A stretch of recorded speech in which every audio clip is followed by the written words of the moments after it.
Welcome to the Treasury Update podcast, presented by Strategic Treasurer, your source for interesting Treasury news, analysis, and insights in your car, at the gym, or wherever you decide to tune in.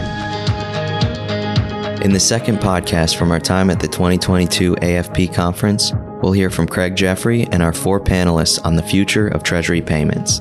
This discussion is centered around the massive new changes in payments, from new payment rails and types to security threats and solutions. We hope you're able to take away a few new ideas from this podcast. And with that, I'll hand the show over to our moderator, Jeffery. Yeah, thanks everyone. We're excited about this. If you're here in the room or if you're watching on YouTube, the future of Treasury payments, the future of payments is an extremely important topic. Payments power commerce. They make life work much easier. Trading pelts is terrible. Being able to make commerce happen digitally is awesome. There's a massive amount of change in payments. There's new payment rails, new payment types, greater threats on payment security. We have a great panel here. There's a lot to discuss, and we're happy to put them on the hot seat. But before we begin the discussion, we'll begin with short introductions. So if each person could introduce themselves, their name, company, what they do with payments. Let's begin with Ankush. My name's Ankush Gupta. I work for Mastercard. I lead the North America commercial product platforms and acceptance business. Been with Mastercard 5+ years, came from the travel industry. Just really excited to partner with you, Craig, and team. We've co-sponsored research together on virtual card acceptance and that business and how it's transformed and what folks are seeing post-pandemic. So just really excited to be here as a follow-up to that. So thank you, Craig, for having us. Thank you very much, and good morning.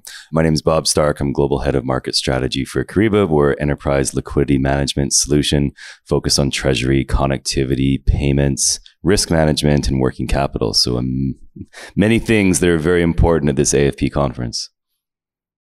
Hi, everybody. My name is Mark O'Toole. I work with Fides. I head up their sales and partnerships here in the Americas. Fides is one of the largest multi-bank connectors or connectivity platforms in the world.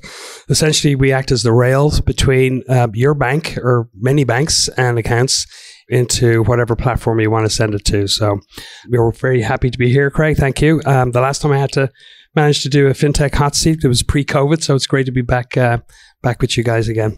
And good morning, everyone. I am Michelle St. Rose. I work for Corpay. We provide a payment solution for many companies here in the United States. I serve as a solutions consultant, helping companies go from the manual process over to automation. Great, thanks. Well, let's get started. We have a number of question areas that we're going to go through and discuss. We even have a couple of speed rounds, so you'll hear what we do with the speed rounds when we get to them. So it puts them on the spot. They've got to answer quickly. So let's begin with newer technology. APIs and embedded payments, are they just hype? Is it hyperbole with what everybody's saying about that? What about new payment types and embedded payments? Putting payments into different systems where you're doing business. I'm going to begin, I'll just mix it up. I'll start with you, Bob. This time we're going to go down to the end and then back to Ankush as we wrap the panel. But API, what's happening with API adoption? Is this vaporware? Is this progress in the right direction? Is this going to take over the space fully at some point? So we're talking about APIs. You can talk a little bit about information reporting if you want, but it's really focused on payments. And if I ask you guys any questions you don't want to answer, just say pass. That's perfectly fine. So Bob, let's go. All right. Well, I won't say pass. No, I think APIs they're a fantastic innovation, and they will do a lot of things beyond payments, but specifically for payments, it's the ability to have instant or real-time payments between systems and from systems to bank, and obviously all the different uses from there. I see the proliferation of APIs as probably the biggest conduit in treasury and finance. It is the necessity to make everything else work in real time and instantly. Without them, none of that happens. So APIs, big thumbs up for me in terms of the next. And it's not years away. I mean, it's now, and 12 months from now, it's not even probably that big a conversation because it'll be much more advanced than we are today. I would bifurcate or differentiate between, where the ubiquitous of APIs in the B2C sense is pervasive, and that's great. We're a bit behind the curve, I think, when it comes to innovation around APIs. And when we talk about connectivity, for example, we would have, the demand exceeds supply in the sense that, there's a lot of talk around APIs, and a lot of people want to engage with APIs in terms of bank balance reporting or the payment side inside a corporate treasury, for example. And I think the challenge there is that not every bank has an API just yet. So, which is in some respects good for firms like us, because we sort of can expand out our payment options and our bank connectivity options, and we're not solely reliant on the gap for that. To round it out, I think the APIs for sure is just going to start to move downhill into that part of the organization and provide a lot of options there. I guess it's a question of timing and standards and all sorts of things. So I think we have a bit of a ways to go, but it's going that way for sure. Yeah, I agree. APIs are going to be adopted full force in about 2 years. To me, it's a testament to see how long it really takes new process to really evolve and gain the confidence of users. So it's really going to take off. 2-3 years, I think it's going to build the confidence. It's going to make our providers more profitable and our users more confident. All right, Ankush, do we have any disagreement here or coverage? No, I think it'll likely follow to what Michelle, Bob, and Mark are saying. But I think the general theme is that it's progress in the right direction, but a lot more work to be done. And I think there's a couple of factors around that. I mean, that we see at Mastercard, but broadly in the industry. So the standards are still being developed for APIs, making them externally available, making them easy for developers to access. Culture shifts are happening or need to continue to happen towards hiring engineers, hiring product and engineering talent that's able to speak the language of APIs. And then, of course, the support around it needs to be more fully developed, right? So we all agree this is moving in the right direction, and it's moving towards being API. Many banks and payment firms are moving to API first. But following that culture shift to make sure that we are hiring the right folks, we've got the right support around it with our product delivery people, implementation people is critical for that. Because you often see studies show that banks feel like they're at 50 to 60% maturity when it comes to API development. And we need that to be a much greater number and a much sooner time frame. And so we expect to see that proliferate, but more to be done. Yeah, so we've heard over time, 2 years, 1 year. When we think about APIs, one thing on the Europe versus North America front, we look at, we have checks in America. Sorry for those international, we still like our paper. We image it, we send it around really quickly. And it's embarrassing. You get a conference, you're like, why do you guys still have paper? On the API front, Europe is ahead of North America, whether it's due to PSD2 or otherwise. I guess the question is, when we think about widespread adoption with APIs for payments on banks, I don't know, is there 50,000 banks in the world that are above a certain size? How many of them have APIs now? I mean, the $1 trillion banks do. Some of the next level. When will it get down to its 80% of banks have APIs? When will that be universal adoption? We've seen, at least at Mastercard, research that shows that 80% of international banks feel like we're moving in that direction in the next 2 to 3 years, but it drops significantly to 10, 15% when you think of community banks and credit banks and such. So there's a lot to be done, but the big banks globally are leading the way, and we're seeing the rest follow. It's a question of timing. It's a question of resourcing. It's a question of building that culture change internally to say, yes, API first, embedded payments is the future, and calibrating the companies around it. The other thing I think that we see an accelerant for is the use cases for embedded payments and APIs, right? So we all know, in our firm as well, that use cases drive adoption and drive priority internally from a resource standpoint. And we see for embedded payments, areas like buy now, pay later, B2B marketplaces, and food delivery and gig economy. All these things that are very prevalent in our society now are pushing the banks to focus on these use cases to drive embedded payments and to make API first sort of the cultural norm at their companies. Great, thanks. Who else? Anybody else? I found it interesting, the 50,000. I'll actually temper that down in terms of from a B2B standpoint. in our experience, we connect with 1,000 different banks on behalf of all of our customers. Of those 1,000 banks, we're seeing south of 10% in terms of having some significant API adoption. I know adoption it's subjective, but in terms of development programs, we're seeing less than 100 that have a project and much less than that actually are live. And available to use like for customers in a B2B sense. And I mean, from a payment standpoint, that's supporting instant payments or real time here in the States, looking at balance reporting and other things we won't talk about in this session, but just having those use cases as we spoke about. And it'll evolve. Like I like the answer around 2 years. I think 1 to 2 years from now, we'll see measurable progress because you made this point a second ago, the demand is there. The interest in use cases. I mean, we're recording this at the AFP conference at a session yesterday on, do I need RTP? Guess what the answer was? Yes.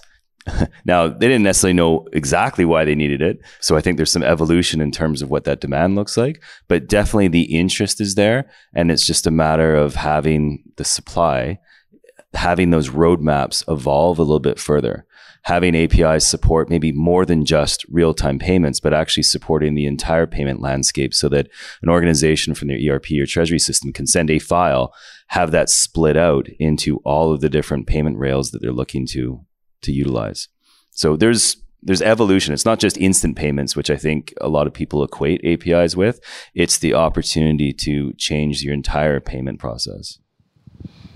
I agree. I think the masses are waiting for API to explode. But again, they're waiting for the confidence in the style of how it's happening, right? You mentioned the timing and the confidence of all the users and all the banks. The small businesses are going to wait for you guys first, right? This is what my clients and the prospects are saying, that we're going to wait to see what happens to you because they don't want to be the guinea pig. But they are waiting for it. So hurry up. You made the difference between Europe and everywhere else. I mean, it's driven by regulation in Europe, the whole initiative around open banking. But the adoption, I think, has been, people have self-assessed themselves to the bigger banks to sort of lead with those API initiatives.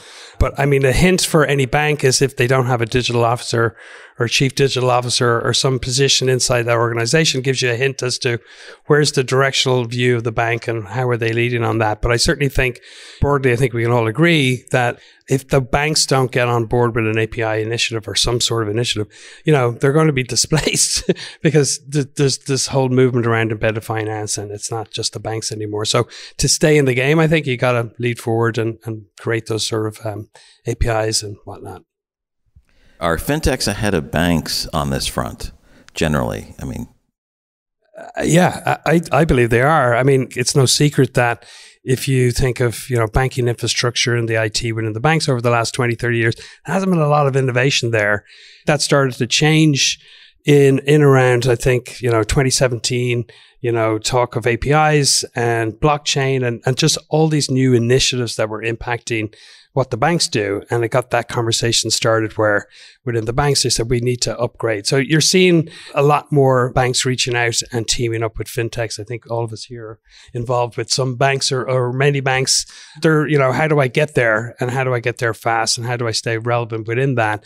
And so teaming up with and partnering with fintechs is one way to do it. But also within the banks, I mean, if you take JP Morgan, for example, the people that lead all those digital efforts are all ex-startup guys in hot fintech firms. And so the culture and the mind shift within how they view technology and stay relevant within the ecosystem, I think is growing. Yeah, the other thing I would add to that, I think the culture shift is super important. I think and that's how we started. One of the things that we're very focused on is end-to-end connectivity between the accounts payable and the accounts receivable side when we think about our commercial payments business. And a lot of that happens via fintechs and APIs. A number of our bank partners leverage a lot of our solutions, a lot of our products. But if they want a more automated solution for accounts payable or leveraging our platform, they're going to a fintech that's API first. And so a lot of the ways that we bring the industry from a more manual processes, both on the AP and the AR side, is through partnering with fintechs to make that end-to-end payment experience much smoother and much more automated. And it's driven by API first, and it's largely driven by fintechs partnering with us and with their bank partners. So going off script just a little bit, we, we've heard what each of you have said about the adoption of APIs and the pickup by banks. We've also listened. We know how important payments are, but it sounds like when we move to embedded payments, we're trying to disappear the actual payment experience. We want it to fade into the background, just like rideshare. It's like you get out of the cab, there's no fumbling with money. You want it to disappear. We're doing more payments. It's more important. We need more information and more speed. Are we trying to disappear them? Like better payments means invisible payments. Is that what we're shooting for? I think we're providing that frictionless experience. In the same way, everybody has a smartphone today. It's intuitive, it's user friendly. You swipe around, everything's sort of one click.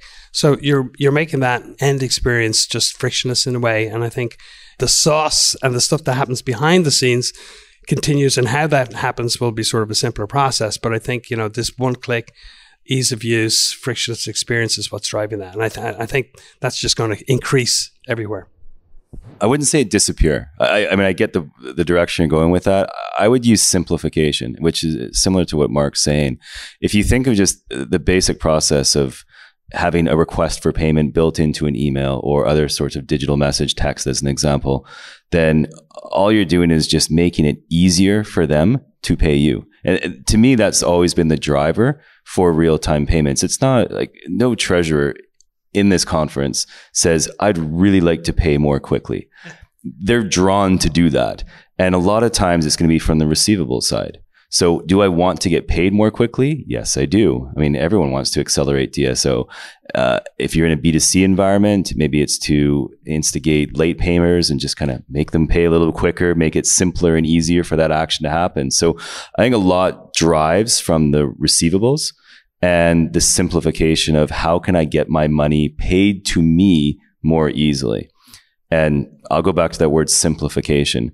Whatever makes it easier for that payment to happen is going to generally equate with a quicker payment and an accelerated receivable, which is what, going back to cash and treasury, we want that cash life cycle to go faster. That velocity of money, we need that in treasury to be quicker. I do think embedded payments is going to be a good step, but it won't be making payments invisible. It will help in certain verticals of finance, like legal and CLMs, and embedded payments will make that process happen that much quicker. The simplicity around it and the visibility that it will give the payees is going to be great, but 3 to 5 years after API. All right, so embedding that. And then one final item on this. Bob, you talked about some of the numbers. I was thinking of the Pareto principle. Everybody thinks of 20% does 80% of the volume. That is not the case in banks. If you got the top 20 banks in the world, that's going to be a significant percentage. What percentage, what number of banks need to be API capable for you to consider it to be adopted, well adopted on the way? It's going to take a long time for all banks to move to APIs. Can I pin you down to a number? And I'd love to hear what people think. So when we look at this recording in 2 years, where were we? Where did we hit? And how accurate were you guys? The way that the industry is structured, and I'll just look at global institutions, there's a number of large institutions. Like I threw a number of 1,000 banks across our 2,500 customers. We connect to 1,000 banks on their behalf. So it's fairly centralized given the universe of banking institutions. Of that, a certain element are really big. And then there's ones that are relatively smaller.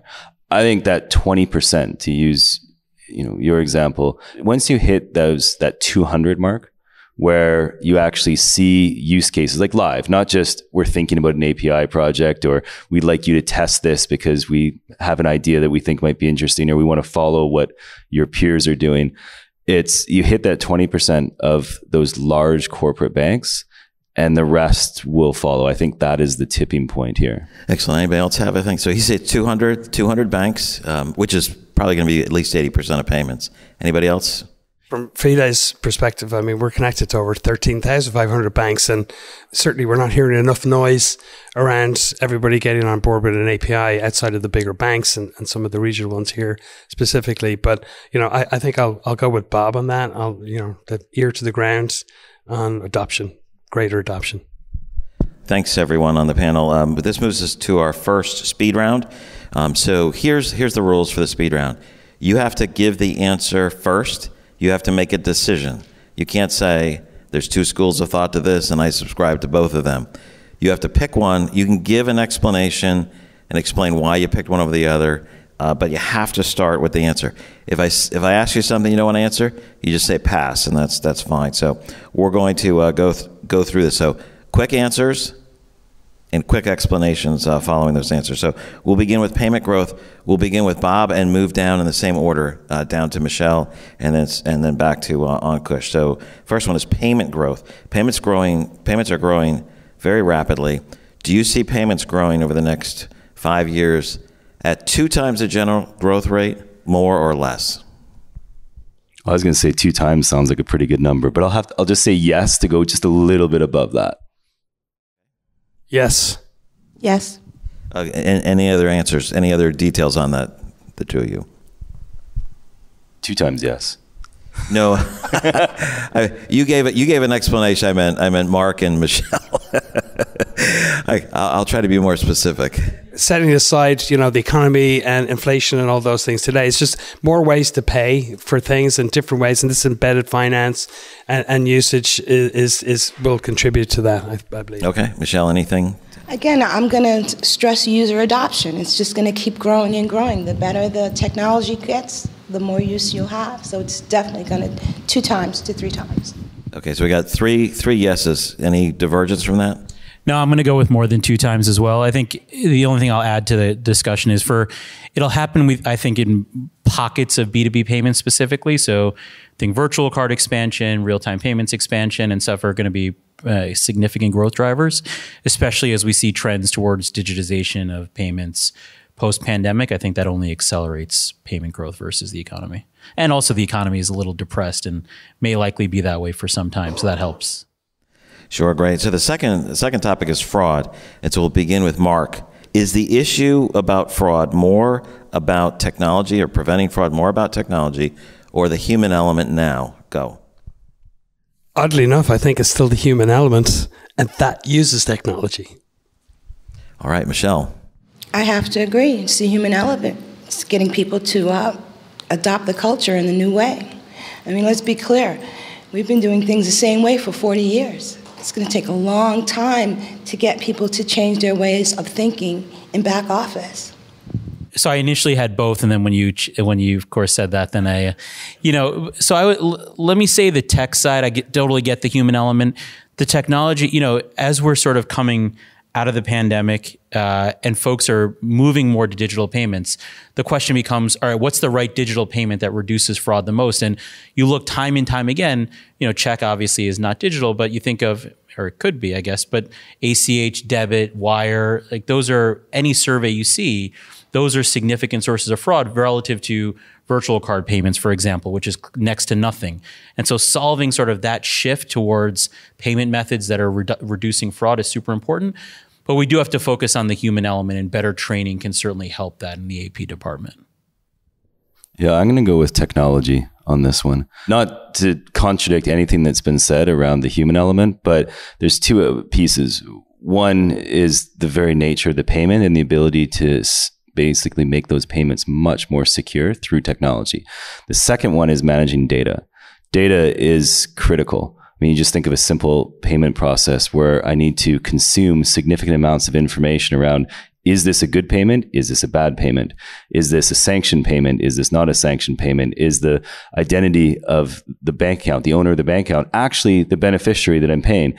These are difficult for people. So yes, human element, but the technology is going to be the solution that overcomes that human element. I thought it was a quick fire yes answer. So if it's okay, I'll add to that. I don't disagree with that at all. I think that's perfect. But what I meant by the human element is, I had a friend who started a job a couple of months ago as a CFO. First day in the job was a Friday leading into a holiday weekend. And you know where this story's going. Gets an email from the CEO, says, pay this $50,000. She does.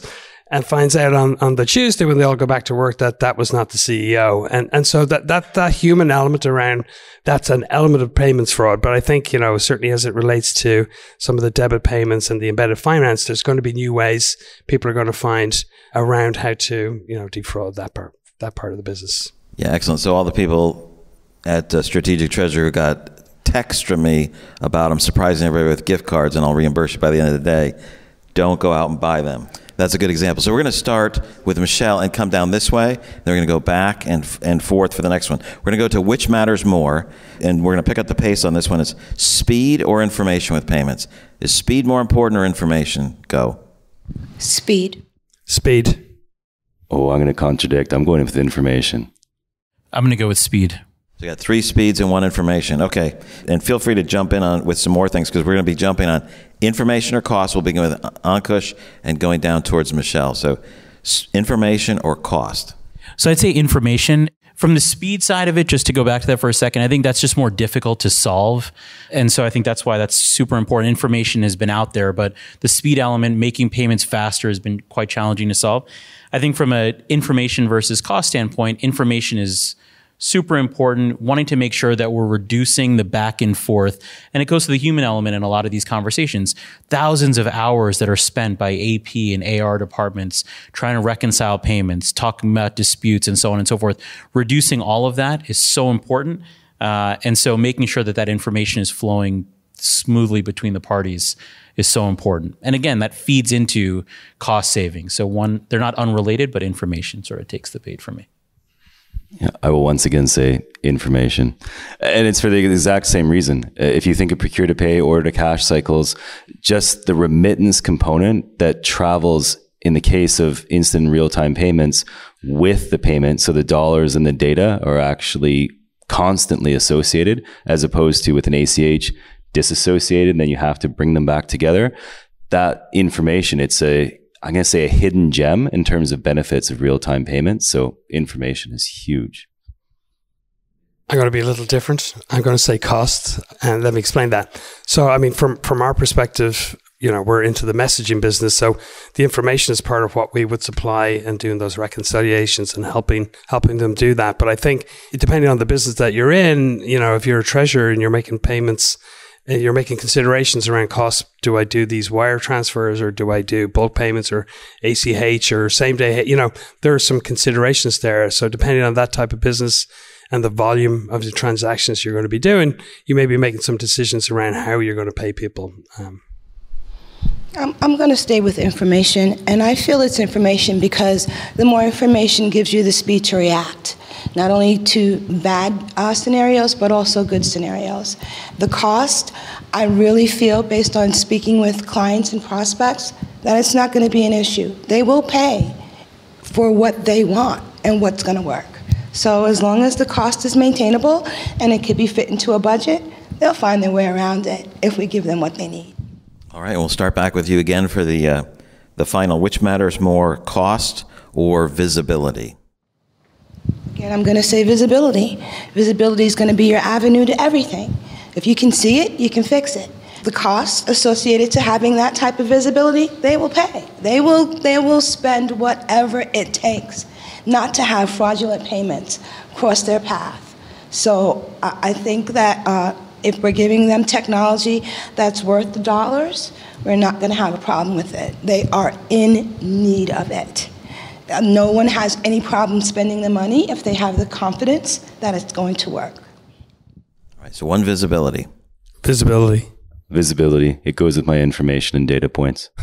Yeah, visibility. And it goes to the theme that I was talking about earlier, where information, all these elements help reduce cost.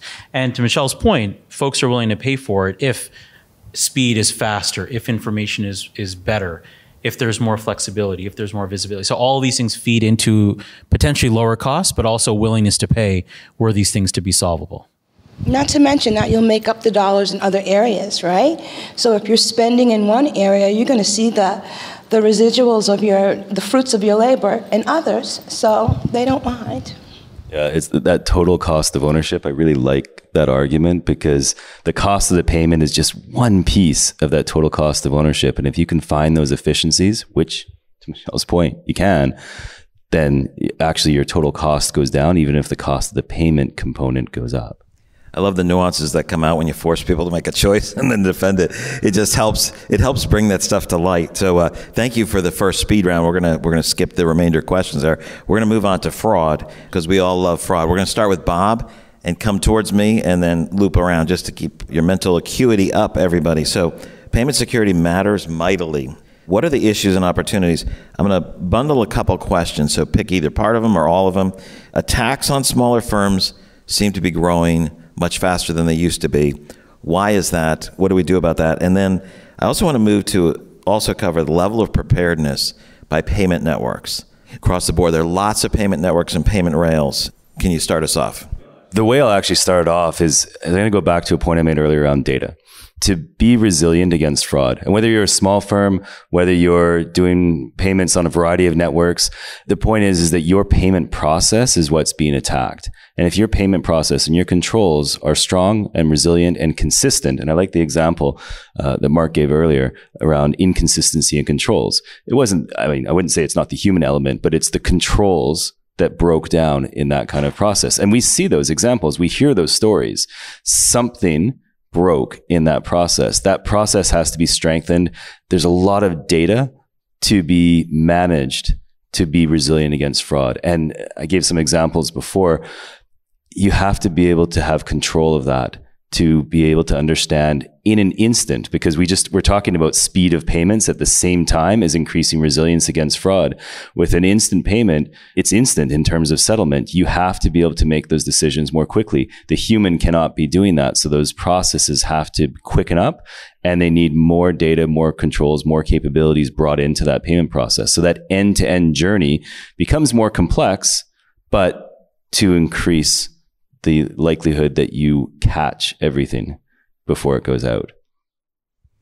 Great. And Ankush, as you pick up the response there, maybe you want to focus on level of preparedness. My business specifically focuses very much on the card business. And I think from that standpoint, virtual cards are very much designed to prevent fraud. And all the data you see shows that. And that's why we're seeing such a shift from check to card and check to other means, because every survey you see shows check and debit and wire as significant drivers of fraud versus virtual cards. Also, the networks are very prepared for card-related fraud through franchise rules, through controls on card products. And so I do think from a card standpoint, maybe relative to other ACH type products, the level of preparedness is pretty strong. And I'll just add to the point about sort of the firms. Larger firms have more robust vendor management processes, more stringent controls. What we're seeing with a lot of our mid-market corporates and customers is that even though the economy is looking like it might be soft or softening, at least in the US over the next 12 to 18 months, the investment in technology tools to address fraud is rising. We're seeing a lot of feedback that mid-market, small business corporates are looking to invest more in these tools because they're seeing digitization as a trend that's here to stay, ensuring that their systems are prepared for that future trend. So some of the trends that we're seeing. Yeah, I wanted to pick up on what Bob was saying there. I mean, I think he's entirely right around the processes within the payments. And, certainly we spend a lot of time, enhancing the workflows and the rules that you can embed inside a payment. Who gets to make a payment? What are the thresholds to the payment? Notifications, 4-eyed principles. All of these things are important aspects to being able to control that sort of inside fraud. You probably all remember the case in Malaysia, I think it was, where the treasurer absconded made a payment for $100 million and disappeared. How could that happen? Well, that's entirely an avoidable process had you been following or had a rules-based thing that hits those payment thresholds and alerts people to who gets paid and whatnot. And then the other thing is that, very topical today, certainly this year, is around sanctions filtering and OFAC screening, and being able to go and get ahead of the payment before it hits the bank so that you don't risk account closures and reputational risk and things like that is also important. So kind of work together. Which is the bigger issue? There's a couple of these items to think about, and why and how will these issues be solved? And just so you know what we're talking about, the human element and fragmented processes and systems where there's lots of handoffs and steps, and anything else that comes to mind. Is that a big enough question?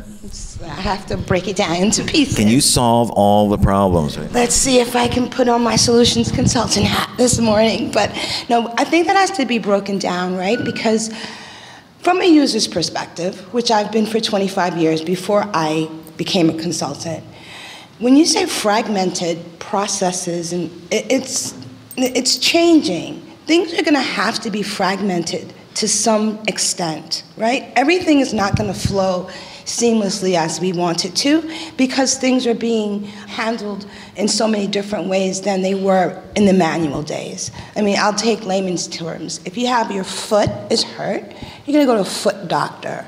If my vendor master is hurt and I'm getting fraud, I want someone to help me with fraud, not with my AP process, not with how I am putting my numbers on the books. So we have to really distinguish where we're going to be most impactful for the mid-markets as far as that type of behavior and fragmented. And be careful because, again, to the human element, these guys have been doing things the same way for 40 to 50 years, and it's worked. You have to come up with something in the technology area to show them immediate value to why they should change their processes. Even if they don't see it, it's our opportunity to educate and get them prepared, as you were saying before, for what technology is bringing. Frauds, they work 24/7 to find new ways to get to these guys. And the masses, they got PTSD as far as fraud is concerned. You hit them one time, it's like, ooh. So I think technology has to keep up with that and not really look at it as fragmented, but more of a collaborative. That's what I'll say. Sounds great. So we'll move on to Swift. We'll start with Mark and then go to Bob, and then we're going to move on to speed round 2. Swift is moving, I would say, from a messaging platform where items are transferred like the telephone game from one person to the next to a network, payment platform where communication around payments is you're looking at a single board. Everyone can look at the same thing as opposed to handing items across the board. Does this matter? Will APIs replace Swift? And what is the value and power of a network like Swift? Feel free to answer as detailed or as summary as you'd like. Mark, you're up. I don't think it's going to replace Swift, but I think, Swift has already taken some steps around its GPI process. And the reason I don't think it's going to replace it, at least anytime soon, is just the adoption globally around APIs in banks anyway. Yeah, I would say here to stay for the foreseeable future, with some changes along the way. So, and then the last part of the question there is, what is the value or the power of a network, let's say like Swift, or specifically Swift? Yeah, with standardizations in messages and formats, and everybody's on the same system, that's one of the powers. People are working off the same hymn sheet. All right, Bob. The network is the key word here. I have no concern about the viability of Swift. They're going to be around for a long time because of the network. You can do a tremendous amount of things when you have that many institutions and corporates as well on a single network. What we've known in terms of messaging, the messaging standards are going to change. Swift, like everyone, are looking at different ways to adopt APIs and utilize that to modernize aspects of their architecture.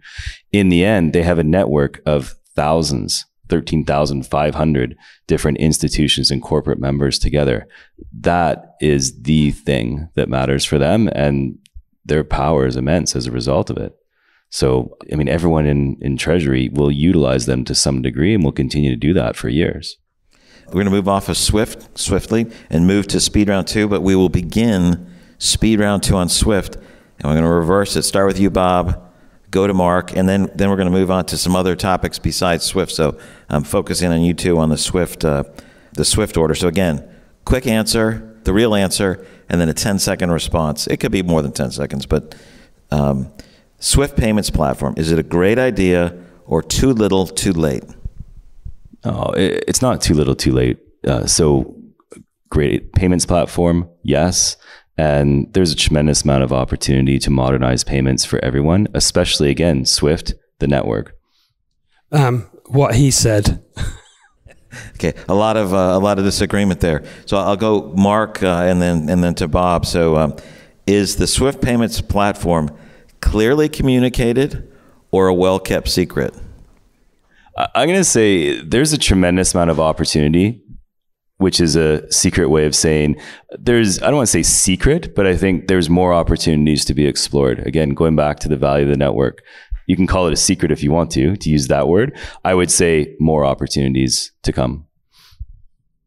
Yeah, I mean, look, anything is a work in progress when you're making initiatives and things like that. So I think secret's are the wrong word. It's just not well advertised, perhaps, or just in its nascent beginnings. Nascent's the right word. Secret's the wrong word. I get it. Like not disappear, but what was the word you used, Bob? I think I said it. Simplicity. I do like that. Okay, this is good. So we're finding some good nuance here, some good adjectives. This is excellent. So we'll start back with Michelle, and we'll go around to Ankush afterwards. So FedNow, is that will it launch on time? Pass. First use of the pass. How about Ankush? I'll say I hope it launches on time. And I think I'll take Michelle's example of using a real world example to describe this. I think, you have to do a yes or no. Okay, let's say yes. We'll say yes, but if NASA can, launch a space shuttle and have everything, it's a critical infrastructure, a complex project. If it's set for a date, you have to scrap or delay or move the date. I think we'd all be okay with that given the criticality of the infrastructure, but I'll start with yes. I want to say yes. I really do. It's very dependent. The requirements matter more than the date. So is that a no? That was basically, I think he and I were similar. I'm still hoping yes. No. I'm still hoping yes. Yeah. No, but a hoping yes. No with a hoping yes is certainly fine. And then the comments about the other, that's good. So I'm trying to force these out. Nobody's going to get in trouble from a hope. And I think everyone's sharing, most of their views are their personal views, not necessarily of those of the company. Please understand that that's how it comes up. Mark, how about you? Can you straighten this out for us all? Well, I think like most things, no. Whatever starts on time. So when we come up with, but it's a stake in the sand and an aspirational idea to start something by that date. But, expect shift in dates. Okay. I'm going to start with you and go down to Michelle. Again, this is still on FedNow, but this is FedNow or same-day ACH. So FedNow or same-day ACH, which will be dominant? If there's a time frame, right? Same-day ACH is out now. If you believe FedNow is going to dominate, when will that occur? Or do you think same-day ACH will dominate? Same-day ACH will dominate for the next 4 years. Next 4 years. Okay, that's pretty specific. I like it. So 4 years from now in 2026, check and see if Michelle... Check it out. All right. Yeah, I'll say same-day ACH. Banks have near universal ubiquity with ACH, and FedNow, like we were just talking about, we're all hopeful that it launches on time. It's hard to see such drastic adoption of something that's so new when we're all hoping that it's an on-time launch. So I'm going to go with same-day ACH for now, over the next 5 years. I hear 4 years, I hear 5 years. I like those. I won't put a timestamp on it, but certainly same-day ACH for the near future. There will be a shift. I think we all agree that instant payments offered by FedNow definitely will become more interesting, but it's going to take time. Yeah, I hate to keep saying what he said, but yeah, same-day ACH. All right, Bob, we'll start with you and go the other direction. What do you think is the faster growth by percentage over 3 years? Which will have faster growth over 3 years? Virtual card or ACH? Oh, that's really easy, actually. Virtual card. Absolutely. I don't see the growth in ACH nearly as much as virtual card. Here at AFP, it's virtual card, virtual card. Or sorry? Is it because it's starting from a lower base or some other reason? Yeah, it's an evolving opportunity. Every organization has embraced ACH probably to the level that they will. It's not like there's more there. Virtual card, there's a lot that can be done there. Ankush, I think the answer, we'll expect we know what the answer is from you. Go ahead. If you watched our webinar last week, Craig, yes, you definitely, no, we'll definitely say virtual card. I think, the data from Nacha shows, ACH is growing 15 to 20%, 21 probably will sustain that. Virtual card, you look anywhere, it's 25+%, especially in North America. And I think the trends are moving in that direction. We've talked about it here and in the past around fraud trends, like where is there a flight to safety with respect to fraud fraud, it's virtual card, and obviously this push digitization, faster payments on card, all the work you guys have done, Strategic Treasurer, around this, surveying folks on card adoption, shows that folks are getting paid faster. They want to get paid faster. They want to get paid with a virtual card. So we do see that trend persisting. So certainly virtual card over ACH. All right. What about you, Michelle? It's definitely going to be V-card, virtual card. The only issue or concern I see is how we reconcile. We have to make that clear to the end users. Again, the payment method is changing. The reconciliation process must change with that as well. So that's where it's going to be up to us to educate, but it will be V-card. Perfect. So what do you think the faster growth by percentage over 3 years will be, comparing same-day ACH in the U.S. versus faster payments in the U.K.? And I may have a follow-up on this. Go. Faster payments in the UK, yes, and same day ACH here. No, I mean as a as a percentage growth, like I mean, obviously faster payments. I think you're going to see them grow both sequentially. But if I had to pick same day ACH. Same day ACH. Okay, great. Go ahead, Bob. It's an interesting one because both will grow well. I'm not confident in this answer, and I really want to come back in 3 years so we can discuss how this played out. But I'm going to go with faster payments in the UK. I think there's something about faster payments that's very interesting. And I feel in a market such as the UK and even parts of Europe, there'll be some very widespread adoption initially. I'm going to go with same day ACH. I think faster payments UK, it's quite well penetrated. We've seen data, I think, around 20 to 25% growth in faster payments and closer to 70 to 80% growth in same day ACH. So I'm going to go with that for the next couple of years. All right. Okay. Excellent. That was the end of speed round 2. So now we're wrapping up our discussion with a future look. I'd really like to hear what you see or hope or expect in payments over the next 5 to 10 years. I want to avoid the stuff that's like slightly more adoption of ACH or V-card or some cross-border. What's going to be transformative? You can acknowledge good ideas. You can look at what's occurring, what other people say. But what do you think is going to be most transforming over the next 5 to 10 years in payments? What can we look forward to? Better configuration from the tech companies.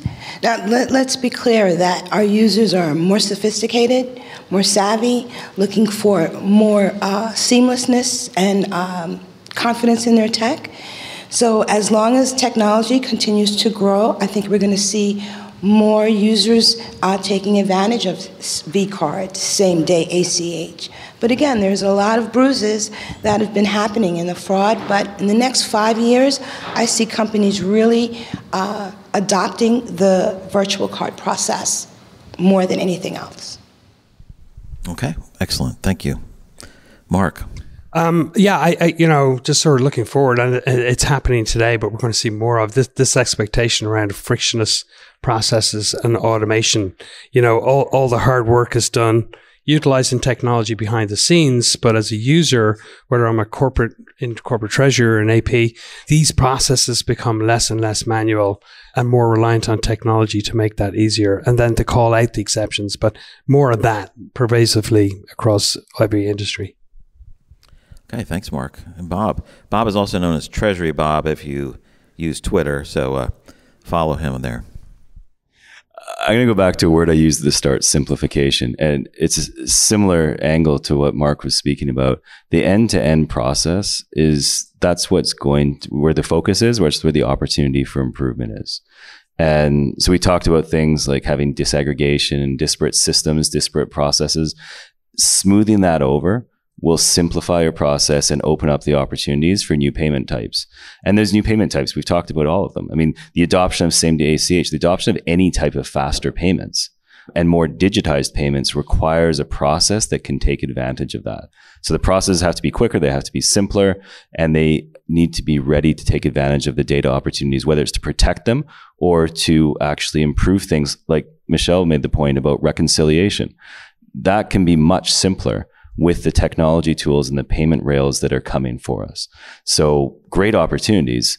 And it's all about finding ways to have efficiency and better process, more automation, and then a lower total cost of ownership.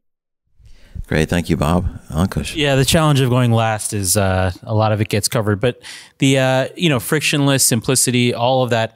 So my number one was end-to-end experiences. So I know we can't cover that, so I'll cover my second one.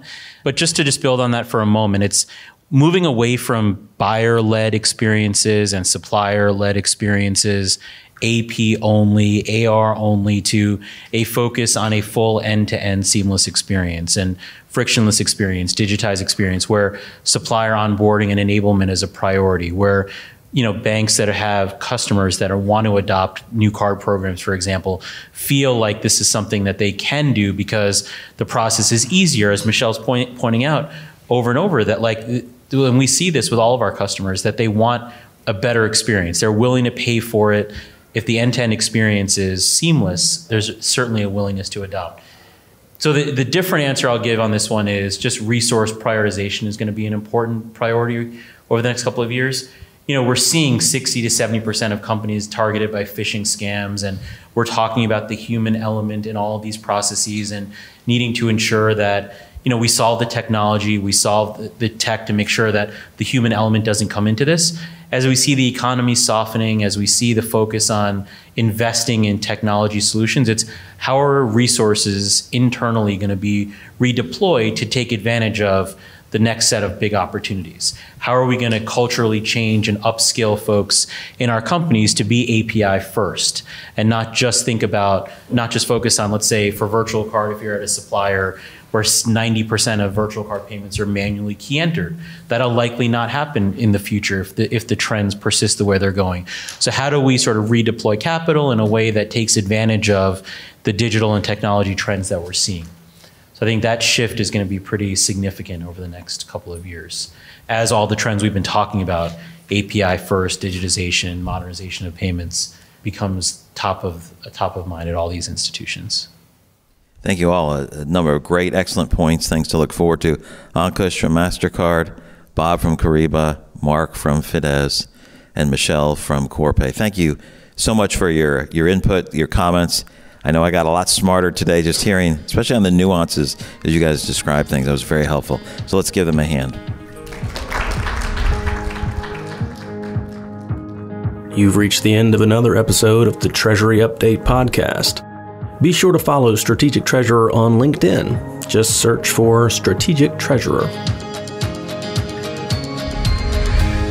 This podcast is provided for informational purposes only, and statements made by Strategic Treasurer LLC on this podcast are not intended as legal, business, consulting, or tax advice. For more information, visit and bookmark strategictreasurer.com.